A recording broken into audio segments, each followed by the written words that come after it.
Health Minister Maria Caulfield is here with us now. Not to talk about that, but to talk about the saddest of all sadness when you lose a baby before 24 weeks. Thankfully, it's never happened to me. It happens to a lot of people. I was staggered to know that those babies, until now, just didn't count. Yeah, so up until now, if you lose a baby before 24 weeks, you're not able to register that child. And that's, it's a very, very difficult time anyway to lose a baby. But just not being able to recognise or register the name of your child or the fact that their date of birth has been very, very difficult for parents. It's something they've been campaigning for a while. And we've got MPs in the House of Commons. We've got Sherilyn McCrory, who lost baby Lily. It was the first time she was able to write down her baby's name was at a baby loss memorial last year. Guy Opperman lost twins before 24 weeks, has not been able to register or acknowledge their official date of birth or date of death.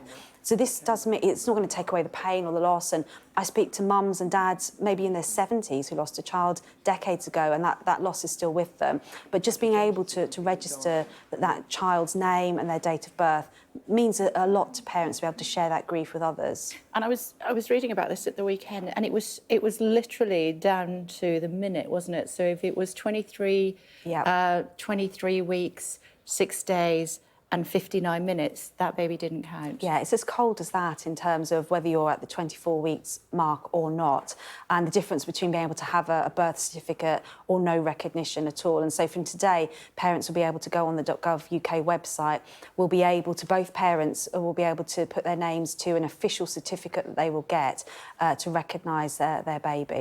Good. I'm glad to hear about that. Also pleased to hear about what's going on with the menopause. Absolutely, and I think we're making huge progress in terms of women's health. Baby loss is one of those areas, and we're trying to reduce the numbers of babies that are lost in the first place. But the menopause is also something that has gone unrecognised for years, and particularly in the workplace is our particular focus at the moment, because we're losing so many women who are the most experienced women in the workforce because of symptoms in the menopause. And there are some really simple things that employers can do to make the workplace better, from better ventilation through to the uniform that women have to wear. Just the material alone can make the difference about how women cope with some of those symptoms. And most employers I speak to are really, really keen to keep their experienced women in the workplace. Good, as they should be. Yeah, as they should be. And are really wanting to know how they can help women, get through some of those symptoms and make life in the workplace a bit easier. What did you make of that Aviva goodie bag? Well, one, it's good that they're recognising that the menopause is an issue. I'm not sure just making it so jokey is helpful, but it does get that conversation going. And I think women have often struggled to maybe speak to their boss, particularly if it's a male employer, to have such a difficult conversation about needing time off to go to the GP. So just having anything helps to raise the profile of the struggle for women in the workplace. Anybody gave me a paperclip so I could hold things together, they would be sorry that they'd done that. I think they recognise that was probably not the most sensitive way to deal with it.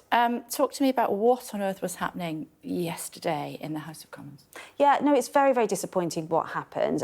The Speaker has recognised that he got it wrong, and he apologised to the House of Commons last night. He's meeting with the Leader of the House and the Chief Whips of the political parties today. I've never known it the SNP only get 3 opposition days in a session. It was a really sensitive issue as well. I've had lots of constituents contact me on the potential vote last night, and it was disappointing that the way the order paper was organised, so that the Labour motion went first, meant the SNP couldn't vote on their opposition day and felt that they couldn't take part in the votes, and the Speaker recognised he got that wrong. Wasn't it unedifying from all parties? Well, I think, yeah, absolutely. It's not the House of Commons showing its best side, particularly on such a sensitive issue. We had protesters outside. We all have had hundreds, if not thousands, of emails on this issue from all sides of the debate. I think it's, disappointing that, the rumours seem to be that Labour tried to influence the Speaker to try and get their motion voted on first because they were worried about losing the vote. Against the clerk of the House is advice to the Speaker. He went against that, and I think he recognises that was a mistake.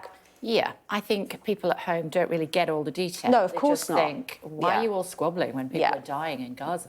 Yeah, no, absolutely. And it takes away from important announcements today around baby loss, which affects thousands of parents up and down the country. That's not why I got into politics, to have debates about who goes first on the order paper, and particularly on such a sensitive issue with hostages still being held, humanitarian concerns in Gaza, running out of food and water. They're the issues that we should have been focusing on yesterday, and instead, because of a decision the Speaker made, it turned into a circus. Is his position untenable? I think his position is difficult. There's obviously a notice of motion calling for him to resign that's been signed by both Conservative and SNP MPs. He will be meeting with the Leader of the House today and chief whips of the political parties. I think it's crucial the Speaker of the House is impartial, particularly if it seemed to be that they're siding with their own natural political party.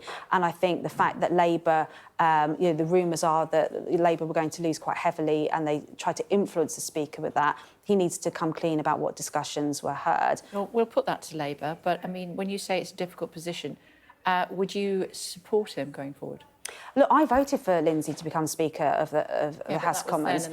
It has dented my confidence in Lindsay. He's generally fairly fair. He's very good at making sure backbenchers get in. Sometimes that's difficult as a minister to take.